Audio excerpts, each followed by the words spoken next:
6.5%, was it? Is that what the current odds are of the Stanley Cup? Well, and if you look at the round-by-round progression, the Stanley Cup favorite is the Vancouver Canucks. Like, what a time to be alive! Talking you through every goalie controversy, scoring slump, and draft lottery bust, this is the C4 Podcast on CanucksHockeyBlog.com. Here they are, the best starting lineup we could afford under the salary cap. Chris, Matt, Anna, and Adam. Welcome to another episode of the C4 Canucks Hockey Podcast, brought to you by CanucksHockeyBlog.com and the Full Press Coverage Network. I am Chris at Lightforce, joined virtually by Anna Forsyth at A4603. Unfit to podcast is Adam Ovanel Carter at AdamFOC, and while his contract is coming up, he is also on the IR, Matley at Matley_61. It is just the two of us, which, if you listened to the last show, will become the new thing next month. Yeah. I'm glad you shied away from using the phrase the new normal. We can't take any more of that phrase, but yeah. I guess Matt didn't get the memo from Brandon Sutter on what you do in a contract year. No kidding. Like, any word if Brandon's been re-upped yet? I'm pretty sure he's going to get the max 8, right? Yeah. Home team additional year. Chris Gere is working hard on the numbers. Yeah, getting it underneath the cap. So if you watched Iota, Ann and I were a little bullish. I think it is bullish or bearish. I've never one of those animals. Yeah, it's like when it's a bull market or a bear market, and what? It's like a stock market term. I've never quite understood. Okay. I know what bullish means. Bullish just means, yeah. Anyhow, okay. The point being, we weren't down on the Canucks, and they took offense to that because we know they watched Iota. Yeah, that's their warm up. They don't like the anthems either. They That's right. Go for Iota. But in all fairness, we did say that we were optimistic about that game in particular, if not the Canucks as a whole. True, because of how the week that recently went. Thinking back a week from today, we were recording while the Canucks were losing to the Calgary Flames in a game that Matt described as must win, which I was like, whoa, it is not must win territory. And then but if it was, we're in deep trouble. Right. And then the week went on, it's like, well, about that. Mm-hmm. So, we'll talk a little bit about what's going on with the Vancouver Canucks, share some of our thoughts, our prognostications, because the two of us by far are the smartest people on C4. I was going to say Canucks Twitter. Okay, no, yeah, because I don't think that's true. I thought you were going to say smartest people in the room because we're the only people in the rooms we're in. Well, in the rooms we're in, sure, yeah. I guess in the rooms. We're good smartest in the room. People, we're good in the room. Smart room. In the room. That's right. So, you know what? Let's get on with the show. You're listening to the C4 Canucks Hockey Podcast on CanucksHockeyBlog.com and the Full Press Coverage Network. Do we really need to talk a lot about that Canucks loss to Calgary, that 5-2 loss that we were sort of describing in somewhat real time when we were recording the last episode? I think we kind of put that in last week and we draw a line under that and start with the overtime, the shootout effort where Canucks just held on. Well, and we were sort of talking about it in C4 Discord, which if you are not a member of C4 Discord, you need to get in there, discord.io/C4 podcast. It was the Chris Golden style of hockey game. Yeah. When I tried to describe the type of hockey I like to see, that Canucks. Okay, I'm not big on a shootout. I love shootouts. The Canucks 6-5 win. That's what I was big on. Then it was a mixture on both of our styles because I love shootouts. I don't want to shoot out every game, but I do enjoy them every now and again. But yeah, I think your style is they do have to score one more goal than the opposition, which they did not manage. Yeah. But well, we look at that game and what did we learn from it? Well, one, Bo Horvat apparently can skate well on the Vancouver ice as he learned to skate on the Edmonton ice or the Alberta ice, it was somewhat described.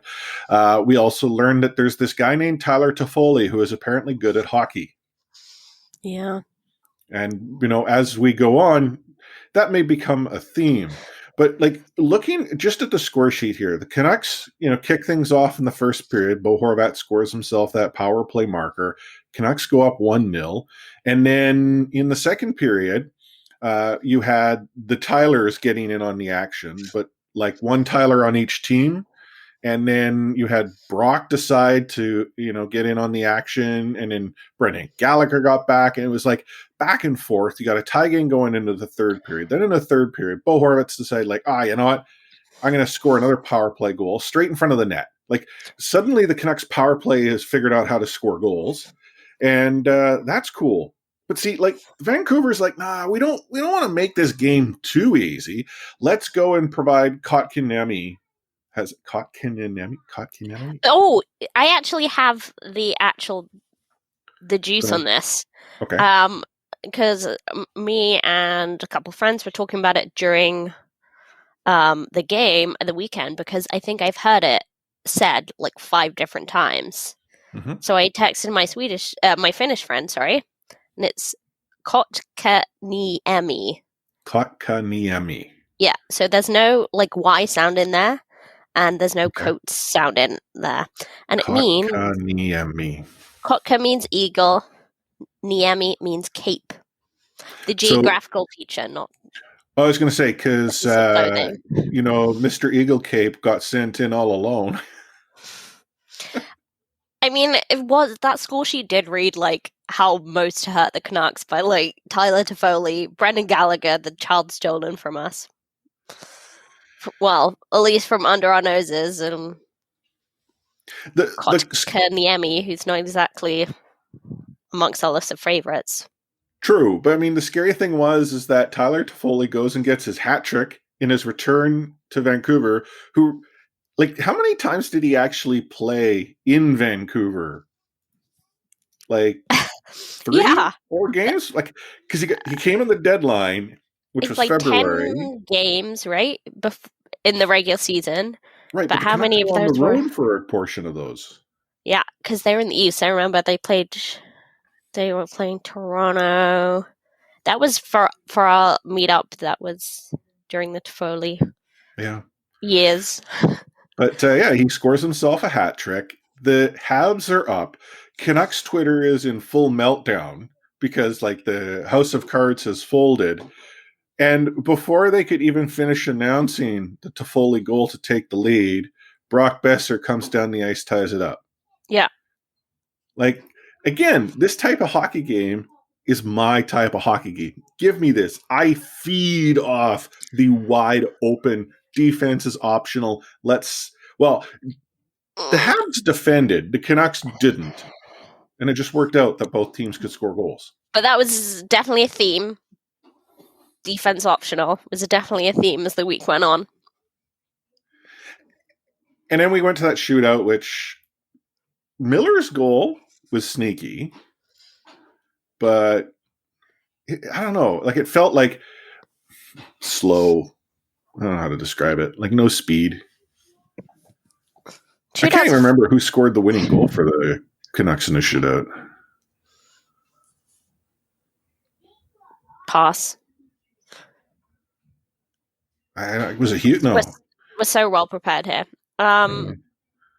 It just honestly feels like Horvat. Yeah.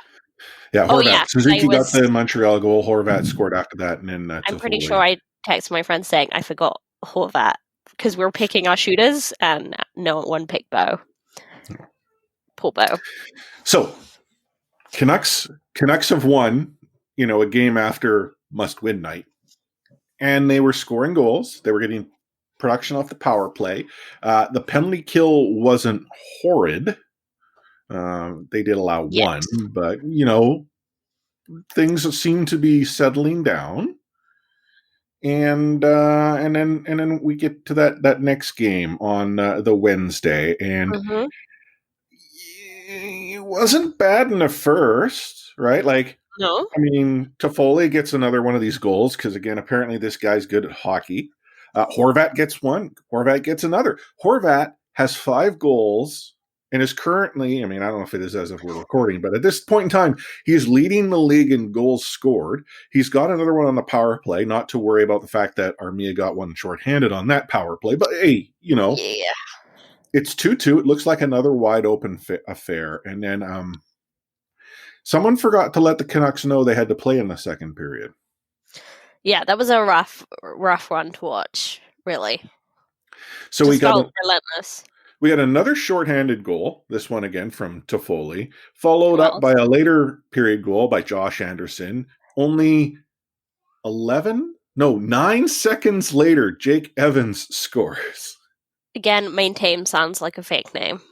And because, scoring 9 seconds after was it the 4th goal to get the 5th goal? The 6th goal came only a minute and a half after 90 that. seconds. Yeah. And the wheels had completely fallen off the bus. Now, Brandon Sutter, he tried to, cue the comeback and get that early-ish goal in the third period. That was just dead cat bounce. The Canucks were already dead by that point. Well, speaking of dead, bad segue and all, the Myers hit on Armia. That was a bad segue. Jesus, that was crass. I know, right? This is when I saw the hit in real time. I'm like, I don't think that was a good hit. Then I saw the slow-mo replay, and I'm like, it was not a good hit. We've talked about this on previous shows, and I think you and I are on the same or similar pages, but I'll present my take for those that might be new.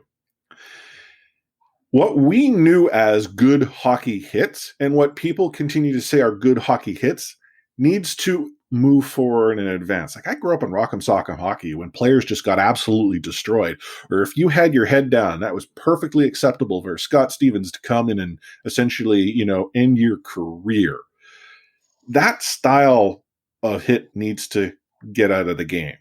I'm not necessarily of the belief Myers went in to go in and absolutely destroy Armia, but he came in looking to absolutely destroy something, and it happened to be Armia had his head down. Now, if the argument is principal point of contact being head or chest, and we're talking about, okay, when you look at the angle here and you're starting to do the trigonometry, that's too close.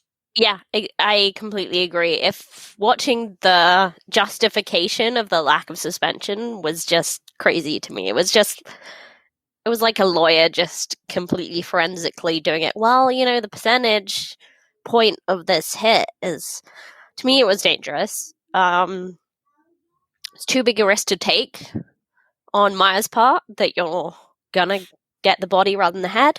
Mm-hmm. And it's, intent doesn't mean anything to me at all. It was a dangerous hit, and it's not one we want to see in hockey. And the thing about this, we consider the referees have the ability to look at a review or replay to determine whether or not it's worth 5. That's what they did. And then they come out and said, yeah, it has been confirmed. It's a 5-minute major, and out he goes. The NHL comes out and says, actually, no. And then during the weekend, I think it was in Brian Burke, I think it had said it. He's like, the refs got this one wrong, even after review. Hey, sometimes they got it wrong, but it was a clean hit. If you think that was a clean hit, I'm not going to disagree, because it's that type of hit has always been a clean hit. And I'm using air quotes right now. That doesn't make it right any longer. If the game is looking to protect players, and in the modern era, that's the type of play that needs to be. It's like in football when players go in 2-footed, but they get the ball. But it's so dangerous. I point at it, all ball. Even though, or my leading foot goes over top of the ball. You go in and you go over top and through the person's legs. And again, I'm talking about your version of football. Yes. Yeah. To me, I didn't like it. And I think there was a lot of Canucks fans who didn't like it either. And I'm sure it's not just because Tyler Myers being on the ice is somewhat of a liability. Because Canucks don't really have the amount of defense to make those choices. Well, right now. in this game, so Jalen Chatfield had left the game. Edler was not. Which we now know is concussion. Like, so the Vancouver, like at one point, I actually asked the question, like, who's left? Jay, who some of you know in our C4 Discord, and I were chatting, and I was like, who is it going to be? Like, really, the Vancouver Canucks taxi squad is kind of sparse because of the number of bodies they've already put in the lineup. So when we heard that the NHL had decided, or Department of Player Safety had decided that no, there isn't any further suspension required, I can't remember who it was on Twitter, but someone said the NHL has determined that Tyler Myers being in the Canucks lineup is actually a worse punishment than suspending him. Well,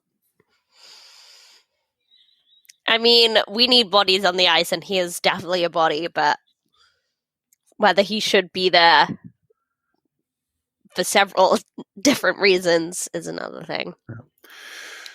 So that brings us to the third game of the 3-game series against the Montreal Canadiens, the Saturday matinee, although I guess it wasn't a matinee, it was afternoon, a 4 p.m. start for Hockey Night in Canada. But can I just clarify, it's not a nighttime start, as the Canucks Instagram wanted to sell it as. Tonight on Hockey Night in Canada, it's 4 p.m. Yeah, it's like hockey afternoon. Yeah. I mean, well, we're going to get into it in Half Full, Half Empty, but we had another one of those coming up, and this one's even better. It's midweek. But, the Canucks came out and really looked bad. I think that was when the collective sort of feeling of Canucks Twitter was one of angst, was when they showed up but didn't show up. I mean, Corey Perry, who doesn't even have a Habs uniform on his NHL picture, scores a goal. To be honest, he's like in his mid-40s. It's not okay.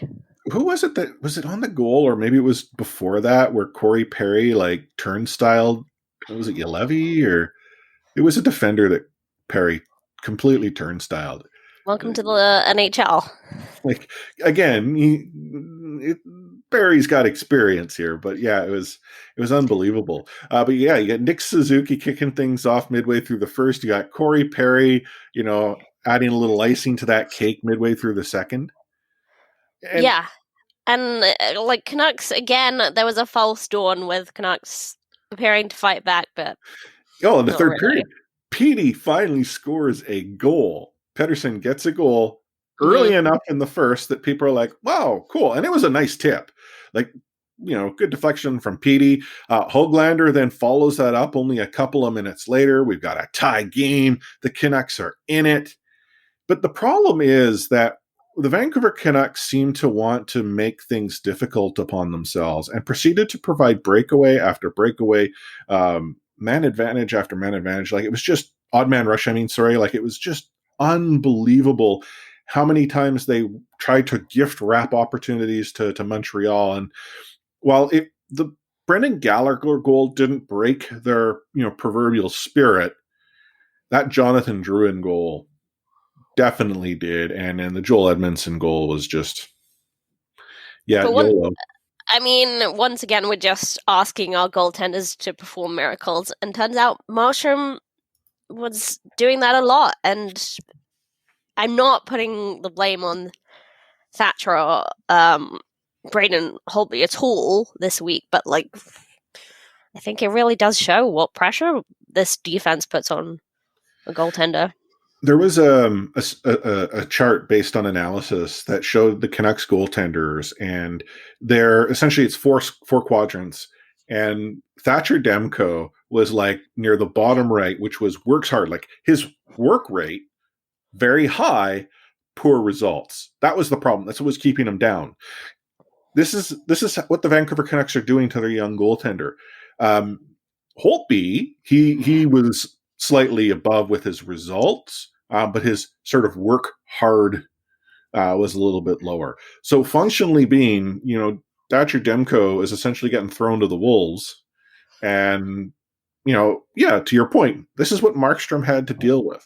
And Markstrom was performing miracles. I mean, I think that's one of the factors that a number of Canuck fans didn't quite understand was how his play, which frankly is what made the difference, is what sort of allowed some of these broader issues to maybe go unnoticed or maybe not well represented. Like the Canucks defense has been in a tough spot for a number of years now.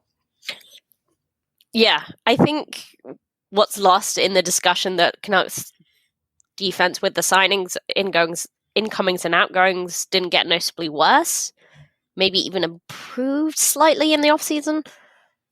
That's not a good thing. Like, needs to get considerably better. Yeah. So Canucks are now in a real bad spot. You've got Elliot Friedman coming out on Twitter suggesting that Benning and ownership needs not listen to the Canucks fan base, which is up in arms. The Fire Benning movement is actually trending on Twitter, and that's not the first time. It's happened many times. Let's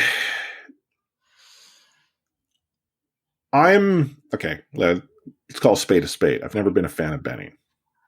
And I would tell you it's still too early to go and make rash judgments with this team. Yes, maybe it'd be good to change things now than later, but I genuinely wonder if Jim's around at the end of the season. Even if the Canucks, squeak into the playoffs, I don't know if that's going to be sufficient. And that might explain why Travis doesn't have a deal. Like if you're ownership, you're probably limiting things to provide maximum flexibility. Like if you're going to make changes at the top, how often does a new GM come in and keep their coach? I know, like we saw Mike That's the thing. This doesn't exactly scream clean slate if you've got a coach, no matter like how good his track record is with developing talent. Yeah, it's just not a great situation to come into. But I just wonder what's the breaking point for the ownership, because as far as you and I have read Jim Benning, has he gotten? The issues are just issues that have been going on a while. They're just coming home to roost, He said 7 seasons. This is my problem here. Is you look at the number of seasons he's had, and you've seen the Vancouver Canucks make the playoffs twice, one of which was because of the pandemic.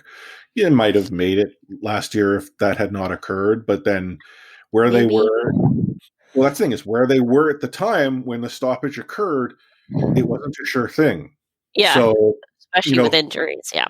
Exactly. There's some question marks there, but let's give it them 2 out of 7 years. During these years, we've been told there was a retool. Then at some point it was going to be a rebuild. And I will give him credit for a young core that's been put together. But this young core is then anchored with all these bad deals that he continues to attach to them because we need someone who's good in the room, and we need to fix our problem with free agency. Like you look at Myers. Myers is a market value player. Yes. That probably could have got that money from more than just the Vancouver Canucks, but he wasn't necessarily the solution for this Vancouver Canucks team. I get that what Jim was trying to do, but was that the way to go about it? And if that was the case, if that was win now, which I'm willing to accept, we're almost back to that. It's just a different scenario of people complaining about Gillis and his NMCs and his NTCs. The concept being I'm going to give players something they want to help keep the numbers down. It is a tool that you use, but it comes back to haunt you. Well, Jim's been doing this for 7 years, and he's being haunted by all sorts of ghosts in his closet right now. Ghosts time to go in closet. That's a new one on me. The monsters under the bed? Yeah. I guess we've talked about the off-season moves that we didn't like. But in a way, they're just related to the root problems of overpaying and bad contracts, because while definitely Tyler Toffoli came at a cheap price, seems like, or a good deal. So did Troy Stetcher. So did Josh Levo. But the cautiousness there from the Canucks is because of their lack of cap space, because of the bad deals. Well, it's lack of cap space because of the bad deals, and then for whatever reason, the hesitancy to actually do anything until Troy Stetcher is a good example where it's like I haven't heard anything from them. This team knocked on my door.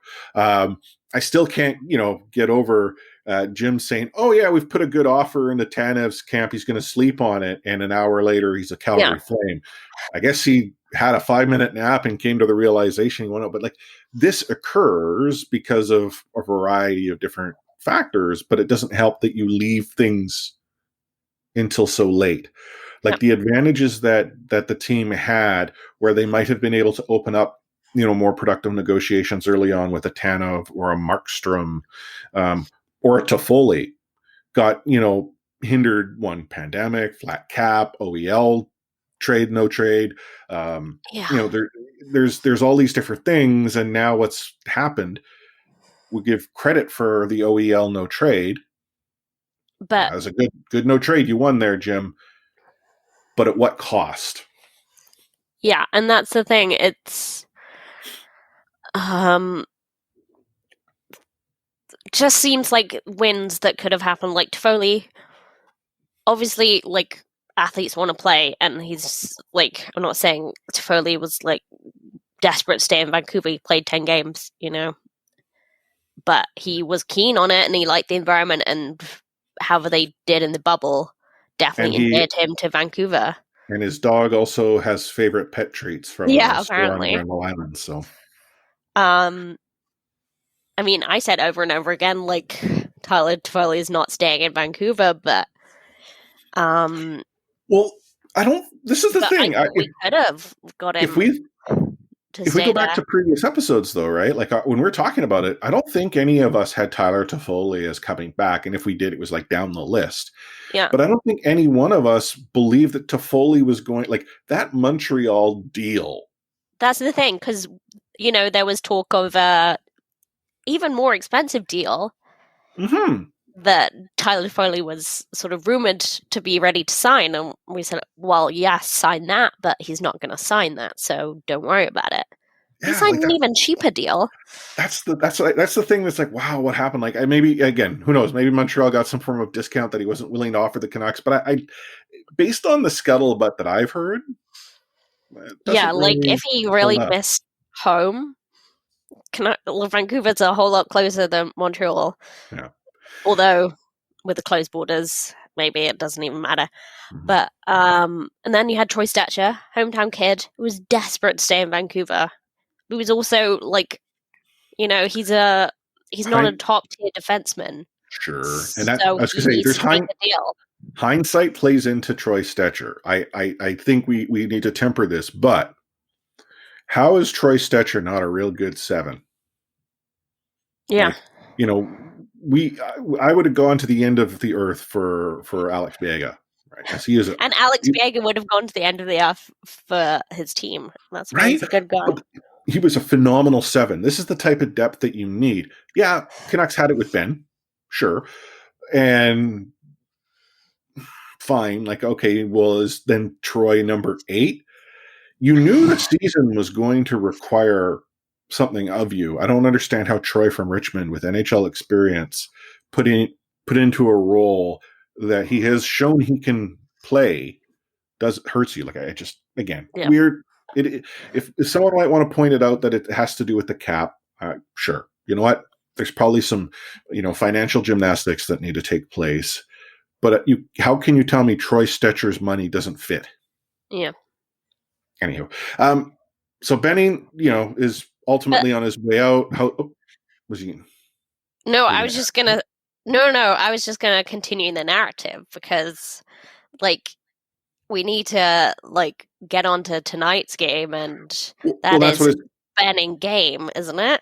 Yeah, that's what I was going to say. Benning's being run out of the market. House radio is starting to turn. Like if you listen to Sportsnet 650, they're even questioning whether or not this, management regime has much left in its tank. So Vancouver's taking on Ottawa in what people have put up as Fire Benning night. Yeah, he said, "Hold my beer." Don't, because we're socially distanced. So the Canucks come out with a pretty solid effort in the first period, at which point Brandon Sutter's like, yeah, you know what? I got skill. I'm going to score a goal while I'm sort of falling down backwards. Yeah. So there's that. Then Tyler Mott, he decides that, he doesn't want to be shown up. He'll go and contribute to the scoreline.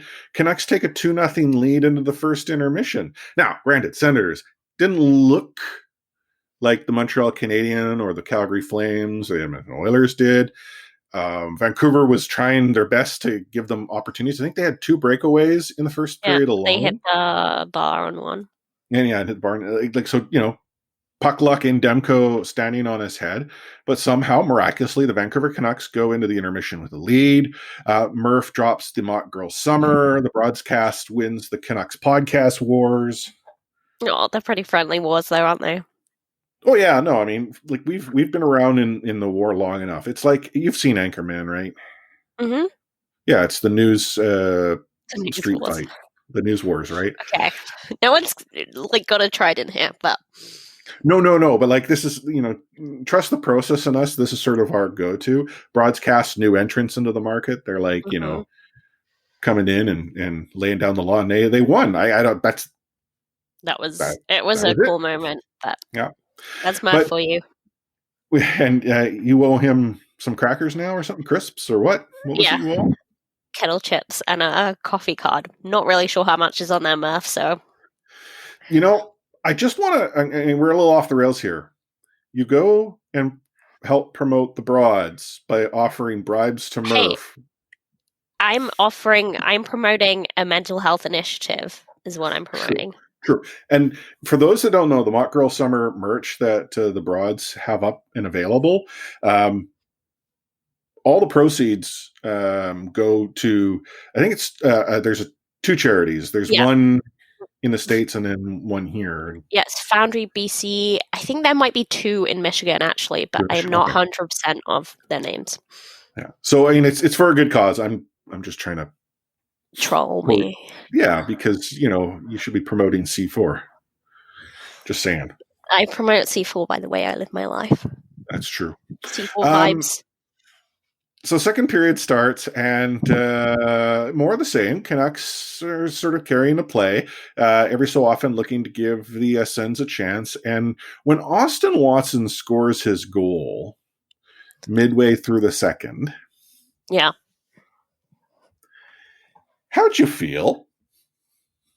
I felt like here we go again. Yeah, right. Like that. The way things sort of changed in that moment when the Sens score the goal, it's like, oh my goodness! And the way the goal went in too, like the Canucks were sort of having extreme difficulty getting the puck out of their own end, and I think it took a couple deflections off Demko's mask over his head. Yeah, and Tyler Myers was in the way as Tyler Myers tends to be. Yeah. So at that moment, it's like, oh my goodness. So thankfully, the Jag lines plus Höglander decided that they wanted to do something a little bit differently. And Höglander set up Pearson on a very beautiful goal. First of all, he went he Superman towards the puck, swung his stick, gets it past 2 or 3 Senators. Now, this is the other part I don't get. They were so scared of Höglander that they all went to him and left Pearson all alone in the middle of the ice in the slot. I mean, chip and chase hockey is not my favorite to watch, but that was perfection of the art. So the Canucks, sort of stabilize, and then late in the period, the Canucks get a shorty from who else but Brandon Sutter. Brandon Sutter puts the Vancouver Canucks up in a very comfortable lead going into the third period. At which point people are like, oh my goodness, this must be a contract year. Has Jim signed the extension yet? Does this mean Sutter's coming back? Little did we know that Sutter had a little more in the tank. Yeah. So third period, more the same, except this is the good same. This is Quinn Hughes scoring a beautiful goal.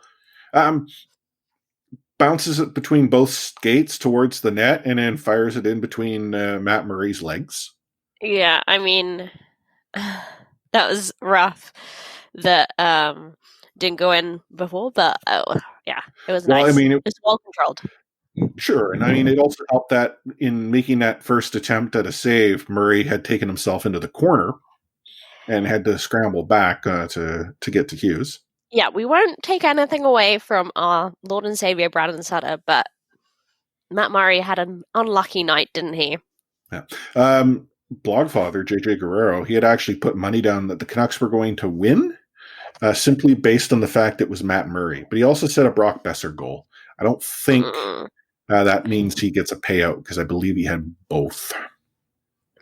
Yeah. Olli Juolevi notched his first. Yep, another chalk that one up for Jim Benning. Mm-hmm. That means he's not a bust. It's just guaranteed now. Yeah. And then Brandon Sutter scores his fourth of the season, third in the game, first career hat trick. And somehow in a pandemic where there are no fans in the barn, a hat was thrown on the ice. No, Braden Holtby's a sweetheart. That's like when they go, the camera goes to the one hat on the ice. Well, trying to create an atmosphere. Not really possible, but well, was it the NWHL where they had like someone running around lifting the cutouts? Was that the NWHL? I'm not sure. Okay, I actually almost brought up the NWHL earlier when we were talking about headshots. There was a rough hit to the head there in the game, one of the games of the weekend. So, no, I hadn't seen that. So maybe we'll have to check each other out. But there was a video, essentially like one of the in-game staff was lifting up the cardboard cutouts of people to do the wave, like going from seat to seat, lifting them up. That's funny. So, yeah. But yeah, the Vancouver Canucks win in what one might call convincing fashion, 7-1. Yeah, it was a good time for Matt Murray and the Ottawa Senators to come to town, I must say. This game, I'm conflicted. I'm psyched that the Vancouver Canucks won. I'm psyched that they won in convincing fashion. I'm simply maybe tempering my expectations to consider what happens on Wednesday when they next play, because one game does not make for a season. One game does not save a GM. Like, for anyone out there, it's like, oh, now this Jim's plan's coming together. He's had 7 friggin' years. Yeah. If it's only just coming together now. Olli Juolevi, like, you've got to be really pleased for him to get that goal on a personal level, but Olli Juolevi, no offense to Ollie, but like, he is already not a draft success. Please, any career success Olli Juolevi has from now on, like, I will be very pleased for him, but yeah, we already lost that one, Jim. Anyway. So the Vancouver Canucks, based on tonight's game, have themselves an opportunity to be within reach of the playoffs. But that's the thing. We've talked about this before. This season's crazy. Like, we go on a skid, losing all those games. The only reason, like, Edmonton currently has the last spot simply based on win percentage because they've played one less game than the Canucks but have equal number of points. The Canucks are ahead of Calgary by 1 point. Calgary has played half the number of games. Yeah. Calgary have only played 4, and Vancouver's played 8. Ottawa is in the basement. They have, however, only played 6 games, and they're 3 points out of those 6. Like, again, it's still so very early in the season, and it's kind of goes back to the point that I raised, and I think you'd sort of agreed with 2 episodes ago. A streak can put you from first to worst to first again. Like this season is just going to be crazy to the wire-ish. Yeah. I mean, let's not forget there are teams in the league that have played 2 games. Is there? So, yeah. Oh my goodness, Dallas, Florida. Yeah. Yeah, I knew COVID's running amok, but like, how is it? Well, I mean, I guess Dallas makes sense. How is it that Florida has only played 2 games? Has it just been because their games were against Dallas that got postponed? I guess they were against Dallas and Carolina has got 3. So okay, that would make sense. If Florida's games against Dallas were against, they're impacted by the 2 teams that are having a real rough go right now with COVID-19. Yeah. Anyway, any final thoughts about the week that was? I mean, it was a roller coaster of a week. It was a lot of emotions, but that's going to be this season, I think, because Canucks do have some offensive potential, especially if their depth gets going. But their defense still sucks, and their goalies are still learning to deal with that. So, yeah. And all that bodes very well for the week that will be, which we'll get into in a short moment. You're listening to the C4 Canucks Hockey Podcast and CanucksHockeyBlog.com on the Full Press Coverage Network. Take hitting out of the game. You can't hit anymore, so don't do it. The unsportsmanlike conduct, I want to get an explanation on that. No kidding. Because how do you get suspended for unsportsmanlike conduct? Plus interference. There's no interference there. He had the puck. Now, Madison never ever did that before. Now, why did he do it? Because he was mad. Well, your early favorite for the Calder Trophy, that's for sure. Elias Pettersson, you might even say your early favorite for the Hart Trophy. Just to get back to your question, Elias is going to play plenty. He didn't play. He's going to get a lot of power play time. And, yeah, I'm concerned about our offense. We lost 2 100-point players, and we've got to find a way to score. Looking ahead at the week in front of us, the Vancouver Canucks take on the Senators on Wednesday, 5 p.m. Pacific, because, again, I get it. They're trying to make it at a more reasonable time for Senators fans. 5 p.m. actually isn't horrible for us on the West Coast. It's not horrible, but what else do they have to do in Ottawa? Stay up late. I mean, what else does anyone have to do? But true. Thursday night, they then play again at 7 p.m. And then they have a Hockey Night in Canada game on Saturday in Winnipeg against the Winnipeg Jets. Actually, speaking of the Jets, so the Vancouver Canucks had to play at 4 p.m. against the Habs on Saturday. And then the Jets started their game, I think it was at 9 p.m., so that they were the late night game. Like, seems a little backwards. I mean, it doesn't, because... Well, I know the Habs are a huge TV market. NHL priorities lie. I have a question. When do Canucks get a break? Let me just quickly scan through here. What would you consider a break? More than 3 days? Okay, they have so they have a 3-day break to end off February. And then they have a 6-day break near the end of March. Those are really rough. breaks. Anything else is like, yeah, they've had a rough go. But yeah. But the Canucks, they have the 2 against the Sens. They got the 1 against the Jets. And then we record on Monday next week. We'll be talking about that game because they'll be in Montreal playing. So that's a 4 p.m. our time start. And as a result, I guess we can consider that a upcoming week's game. Before we get into sort of what we expect out of this, let's just go what we expect out of this. Are the Canucks going to get at least 1 win in these 2 games against the Sens, or do you expect 2 wins? Is 2 wins what is necessary? I expect 2 wins. Mm-hmm. I don't think it's necessary or certain. Okay, so because even the 7-1 win was not certain in many points. Sure, but when you say when I think about what do the Canucks necessarily have to do? They have to come out and be dominant in these 2 games. It's sort of like a question I asked on Twitter and in C4 Discord tonight.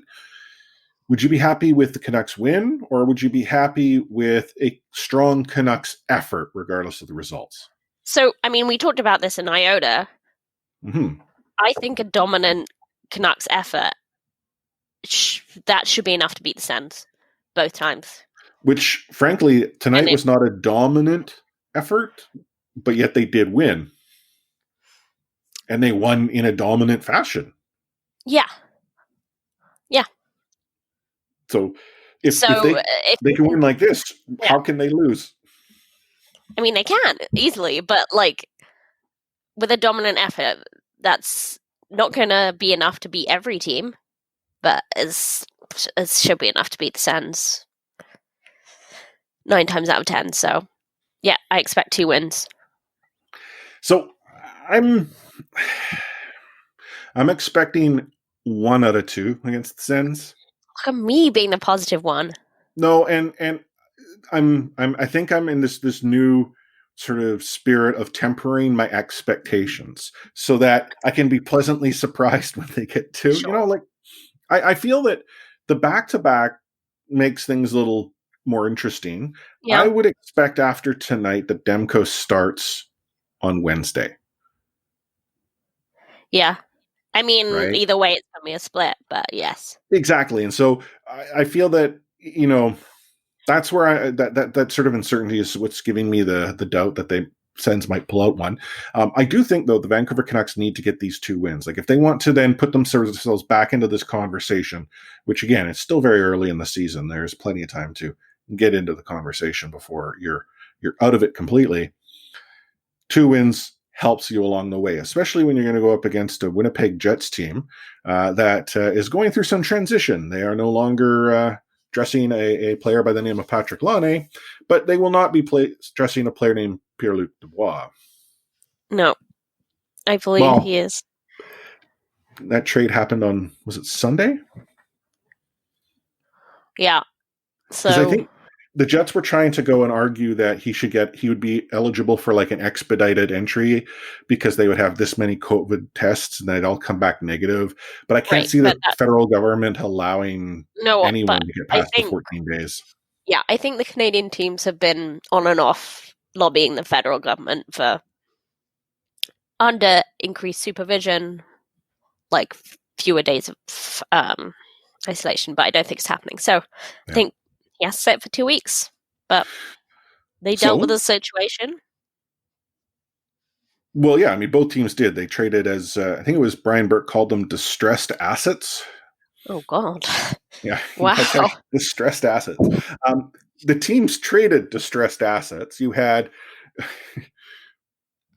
PLD got himself something like 2 minutes or 3 minutes of ice time in his last game in Columbus. He played like 2 or 3 shifts in the first period, at which point Torts is like, you now will go learn your lesson. I mean, do you know what I just thought of? Have you seen that GIF of a guy? He's a security guard doing a body search, pat down outside the stadium. Where he's just like waving his hands. Yeah. Not actually. Yeah, I've seen that. That was Pierre-Luc Dubois, I have to say.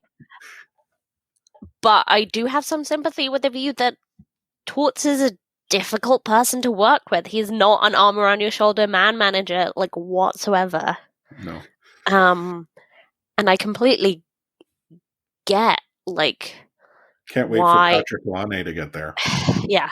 I completely get the beef with Pierre-Luc Dubois. Like, he didn't want to be there and he made it pretty obvious, but I don't know. Torts is airing your dirty laundry in public. I don't know if that's the way to go. Yeah, I must admit, I'm going to give it to Travis and Jim. At least they don't go out and say, this player's worth nothing. We want to get rid of him.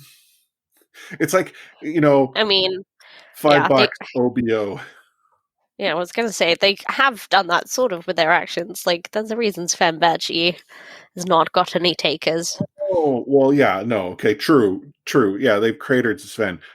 It blows my mind that Sven can't even make Taxi Squad, or Sven can't even make the Moose. Like, the Vancouver Canucks now have a partnership with the Manitoba Moose, where they can have some players strategically placed, which again expedites call-ups if necessary. And Sven Barchi is in Utica. Like, peace be with Sven. Yeah, I mean, that's the thing. I don't know if we're in the best position to. True. Like, but they don't. That's more like it's that's less not in public. your face. Yeah. It's way less public, but it's not a great relationship. So, I mean, looking at that Saturday game, though, I mean, it's the Vancouver Canucks play Winnipeg once before moving on. Like, this is one of these weird, like, we're going to play a lot of teams a lot of times, but yeah, we're only going to play Winnipeg once before we head off to Montreal. Maybe they won't figure us out. Well, that's the thing. Like, Winnipeg's actually been okay in the early start. I mean, they've got themselves 8 points out of 6 games. The 2 losses that they've had have, been against better competition, all things considered.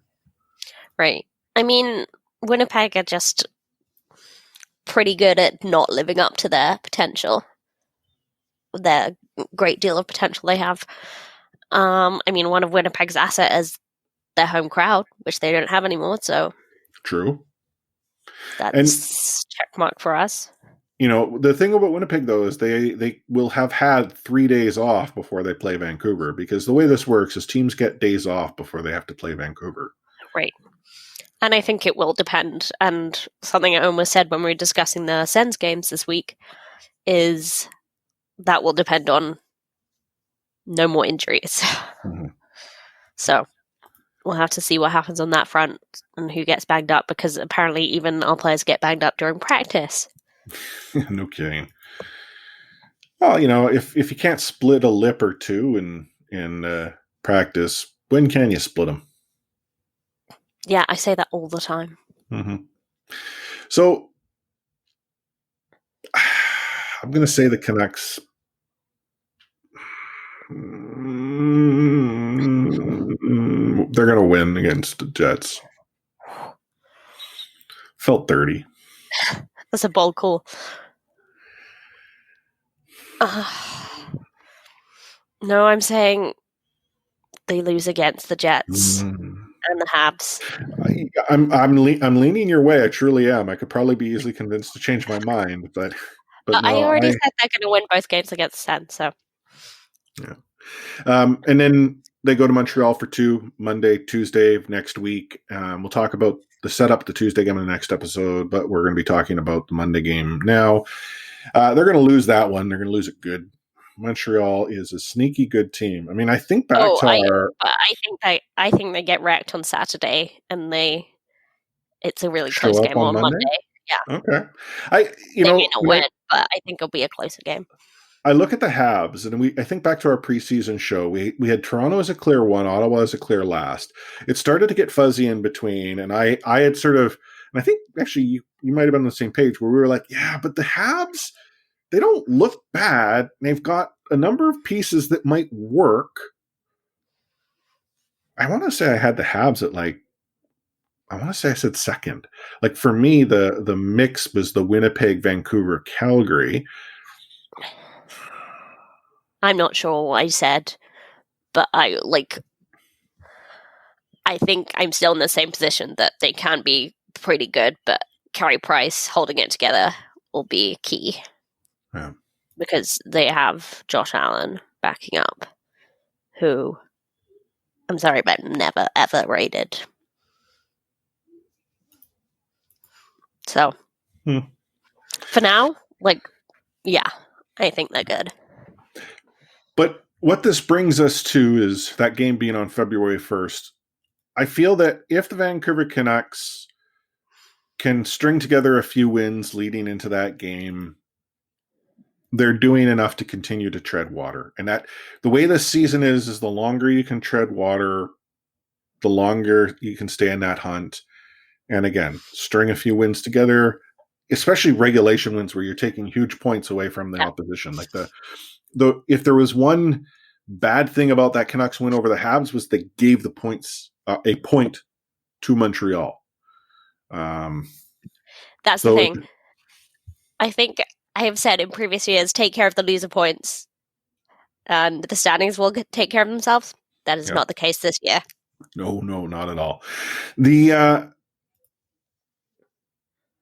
the next episode will be the clear indication as whether or not I think we're lighting fires to the bandwagon. Lighting fires on the bandwagon? To the bandwagon. Not on. I would never do it on. I'd make sure everyone got off safely. I feel like you've mixed a ton of metaphors this episode. Well, if Matt's not here, who else shall do it? Channeling Matt's fake language energy. If there's one thing that I am good at is filling the role of necessity out of the combination of people that are on the show. Sure. In fact, I think we got a review once along those lines where they described like, I think you, Adam, and Matt, and I think they even went and talked about Clay, and then they said me, and they're like, Adam's really negative, Matt's really excitable, Anna's really on the fence, and Chris simply goes and sits in the seat that the other person Well, yeah, I was going to say, I was even positive today because you went negative, so we balance each other out. We'll have to trade roles next show. Hmm? Maybe Matt will be back. I don't know. He said he's got just don't know what this week will bring. Matt's maybe too it'll busy. bring 8 points. Yeah, well, I was going to say Matt's busy creating prop bets out of thin air. Yeah. Like, what was it today? It was like there was a prop bet over who's going to score more goals or something. Jake Virtanen or Tyler Toffoli or something like that. I think Toffoli had like a 3.5 favorite. I was going to say that's not a bet I'm taking. It was someone, I think it was Taj had asked it on Twitter, and then Matt came in and like, well, here you go. I feel like that's misuse of company. Well, if people are betting on it. It's misuse of something. I mean, he'll never talk about the day job because he, again, day job and the podcast are sort of different spheres, but I don't work for his employer, so I can. Yeah, quite so. Hey, and as we sort of look to wrap up the show, what's going on in Canucks Twitter right now? Everyone's, showing their parlays, their prop bets. Like, when did Canucks Twitter become like a gambling ring? Yeah, it's pretty bad, hey? Just like debauchery. And like the broads, I think it was Danny. Danny's like, she picked Brandon Sutter to score 2 goals, so more power to her. Yeah, I mean, rooting for chaos. But honestly, we're all stuck inside. Like, Canucks Twitter is where we live, and I'm having fun on Canucks Twitter recently. I feel like as much as it's a tire fire, like, there's also a self-awareness there. There's obviously a cesspool edge to it, but I think for the most part, it's a fun place to be. Yeah. Do I need to do more Canucks game and Muppet gifts? I enjoyed that. You liked the after first Muppets gift, but you did not like the after because it was creepy. Gift. It got creepy. Well, it was the same character. But I mean, Peppy the Prawn is creepy, but it got weirder. I think bring back Beaker, and I'm happy. Hey, I think Beaker did make an appearance at the end, if I recall. Okay. I gave you a special Beaker one, but Beaker's my fave. But you knew what I was like. I continued to refer to the Beaker like as like everything's on fire. Tyler Myers. Yeah, that's what I was trying to infer. So people who have been following, my irreverence on Canucks Twitter, if I've noticed that. And then tonight, I think was the night I finally realized that I'm Steve Buscemi. Yeah. On Canucks Twitter. Yeah. Hello, you're the old man. Kids. Old man of Canucks Twitter, but that's your role. Someone has to play it, I guess. Mm-hmm. Anywho, as we look to wrap up our show, what final words of wisdom do you have for everyone? I really hope that Ottawa keep playing Matt Murray, and I hope his unlucky streak continues. Yeah, he got his first 2 wins against Vancouver, shut out the Canucks both games, and then has proceeded to lose every game since then, apparently. Yep. So, yeah, I'm okay if that continues to happen. Final words from me. Nothing is absolute in the world of Canucks Twitter. Just because you think it's good or you think it's bad does not make it so. Remember that. Plus, I'm always right. What? I am. Mostly. except when I'm wrong, like today. Okay, I just want to point out when you were telling the broads about how well we do in Angola, I was in my mind, I was thinking Moldova. But then, you just wrote Angola again. I did. Which is why I work the C4 Twitter. I work it too from time to time. Yeah. But I will admit you work it more than I do, which makes sense. You're smarter, brighter, wittier. Yeah, and work there is spelled with a U and 2 R's and maybe a couple of K's. Work. I wish you hadn't done that. Well, you're the one who spelled it. So if you haven't done so already, you want to join C4 Discord, discord.io/C4 podcast. You can find us online, c4podcast.com. If you want to listen to the next episode of Off the Rails OTR, patron-only special available to those at the exclusive listening in level or above on Patreon. Goes live next episode later this week. Patreon.com/C4 podcast. For our patrons, got some pretty cool developments. You'll notice them occur probably in a week's time. So stay tuned. We're trying to enhance those benefits. And last but not least, if for some reason you are a patron, or maybe you're not and you've been holding out, we just recently converted the patron tiers to Canadian funds. Why is that important? Well, one, if you are in Canada, you are charged in Canadian funds. And two, you don't have to worry about an exchange rate that can really fluctuate over the course of the year. But two, it's actually more affordable. What was previously $5 US is now $5 Canadian. And instead of raising our tier prices to adjust for the exchange rate, we decided to keep them technically the tier level same or lower it, save you, our listeners, some cash. So, shop local. The border's closed, so stick that Canadian money behind a Canadian market. Now, if you happen not to be in Canada, you're right. You're probably going to still have to do exchange. But if you're in the United States, you're actually saving money if you make sure you convert the tier to the correct level, because $5 US goes a long way compared to $5 Canadian. That's what we're told. We don't do maths. No.